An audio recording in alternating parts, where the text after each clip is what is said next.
3,000선을 넘긴 데 이어서 뭐 3,300선까지 기록을 했고 코스닥 역시 뭐 1,000포인트를 넘기기도 했었는데요.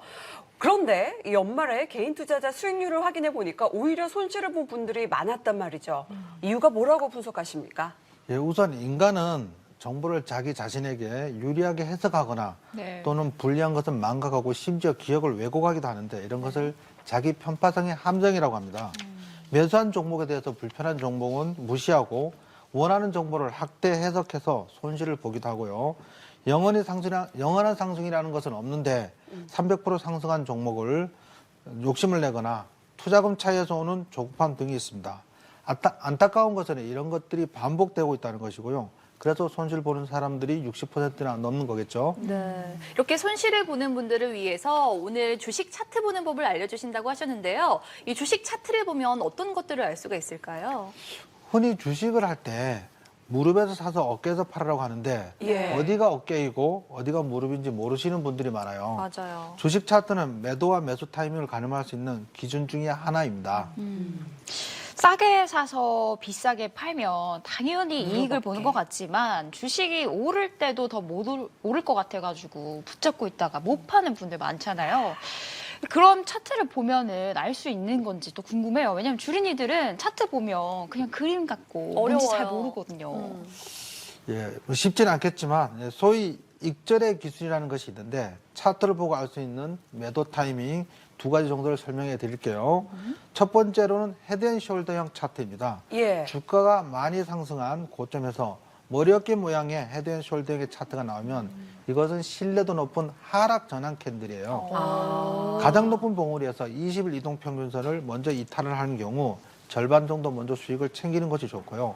급등하던 주가가 고점에서 급락하면 대부분 기술적 반등이 나오면서 세 번째 봉우리가 나오는데 이때 반등하는 주가가 두 번째 봉우리를 넘지 못하고 하락한다면 전량 수익을 챙기는 것이 좋습니다. 어떻게 보면은 이게 이 세 개의 봉우리 모양인데 헤드앤숄더라고 하면 이제 상식적으로는 요런 모양일 것 같거든요. 헤드, 숄더 맞습니다. 이럴 것 같은데 저 3등선 포인트를 좀 잘 기억을 해두고 하락장이다, 좀 탈시점이다 이런 정보는 좀 인지를 하고 있으면 좋겠네요. 자, 그러면은 두 번째로 주목해야 할 차트 모양도 한번 좀 알려주시죠. 네, 다음 차트는 이제 간모형 차트인데요. 네네. 실전에서 자주 발생합니다. 20일 이동평균선을 이탈한 후에 기술적 반등이 나온다고 했는데 첫 번째 봉우리의 고점을 돌파하지 못하고 다시 밀린다면 직전 저점 이탈 시 전량 매도하는 것이 좋습니다. 자주 출현하는 고점 매도 패턴이니까 잘 기억해 주시면 좋을 것 같아요. 네. 이럴 때 욕심 부리지 말고 꼭 매도를 해야겠습니다. 하지만 주식이 오르기 시작하면 이럴 때 조금 더 사야 하나 막 그런 욕심도 생기거든요. 매수 시점도 차트를 통해서 알 수 있나요? 네, 차트 보기에서 가장 중요한 것은 지지선과 저항선을 이해하는 것입니다. 지지선은 하락하던 주가가 더 이상 하락하지 않게 하려는 보이지 않는 어떤 힘을 말하는데 지지점 부근에 가면 하락 가능성은 낮아지고 반등 가능성이 커지고요. 저항선은 상승하던 주가가 더 이상 상승하지 않게 만들려는 보이지 않는 어떤 힘을 말하는데요. 저항선 부근에 가까워지면 하락 가능성이 커집니다. 이 개념을 토대로 주식을 매수해야 할지 여부를 결정하는 건데요.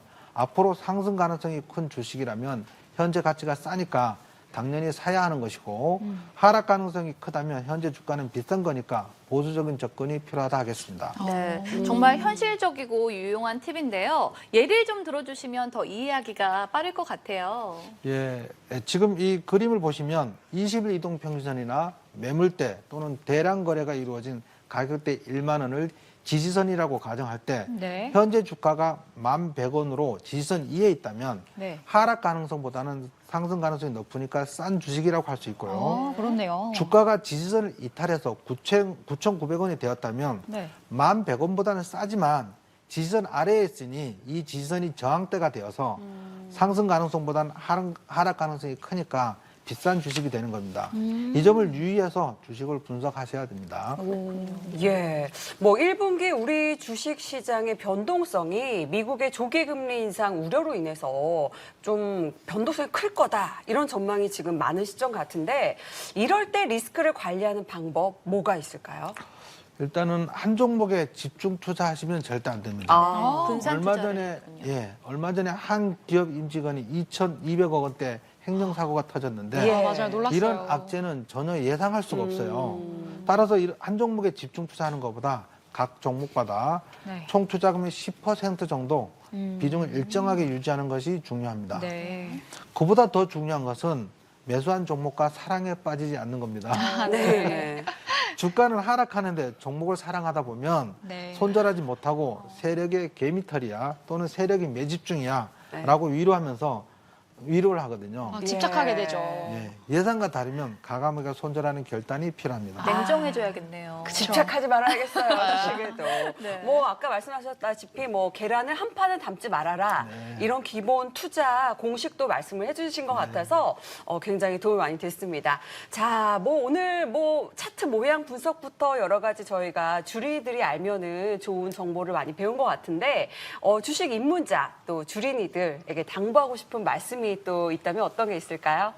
주식 투자를 하면서 차트를 보는 것은 매우 중요합니다. 네. 하지만 차트를 너무 맹신하면 안 되고요. 아무리 좋은 차트도 악재가 있으면 급락하기도 하고 아무리 나쁜 차트도 호재가 있으면 상승하기도 합니다. 따라서 꼭 시향과 함께 차트를 보시면서 공부하는 것이 매우 중요합니다. 초심자의 행운이라고 남의 말만 듣고 투자를 했다가 초수익을 낸 뒤에 네. 투자금을 늘렸다가 큰 손실을 보는 분들이 많은데 주식 투자를 하고 싶다면 반드시 먼저 공부를 하시고 무리하지 않는 선에서 투자하시기를 권합니다. 네. 예, 뭐 저도 언뜻 듣기로는 그 회사의 기술 그리고 가치, 철학에 대해서 분석을 하고 공부를 한 다음에 좀 오래 보고 투자하는 게 좋다라는 말을 들은 게 있는데 앞으로도 뭐 저희 주식 공부 많이 가르쳐 주실 거죠? 네. 언제든지 열심히 배우겠습니다. 예. 저도 열심히 하겠습니다. 예, 좋습니다. 아는 만큼 보인다는 말처럼 주식 투자도 계획을 세우고 많은 공부가 필요하다는 걸 오늘 더욱 실감할 수 있었습니다. 감사합니다. 감사합니다. 급격히 떨어진 겨울 기온.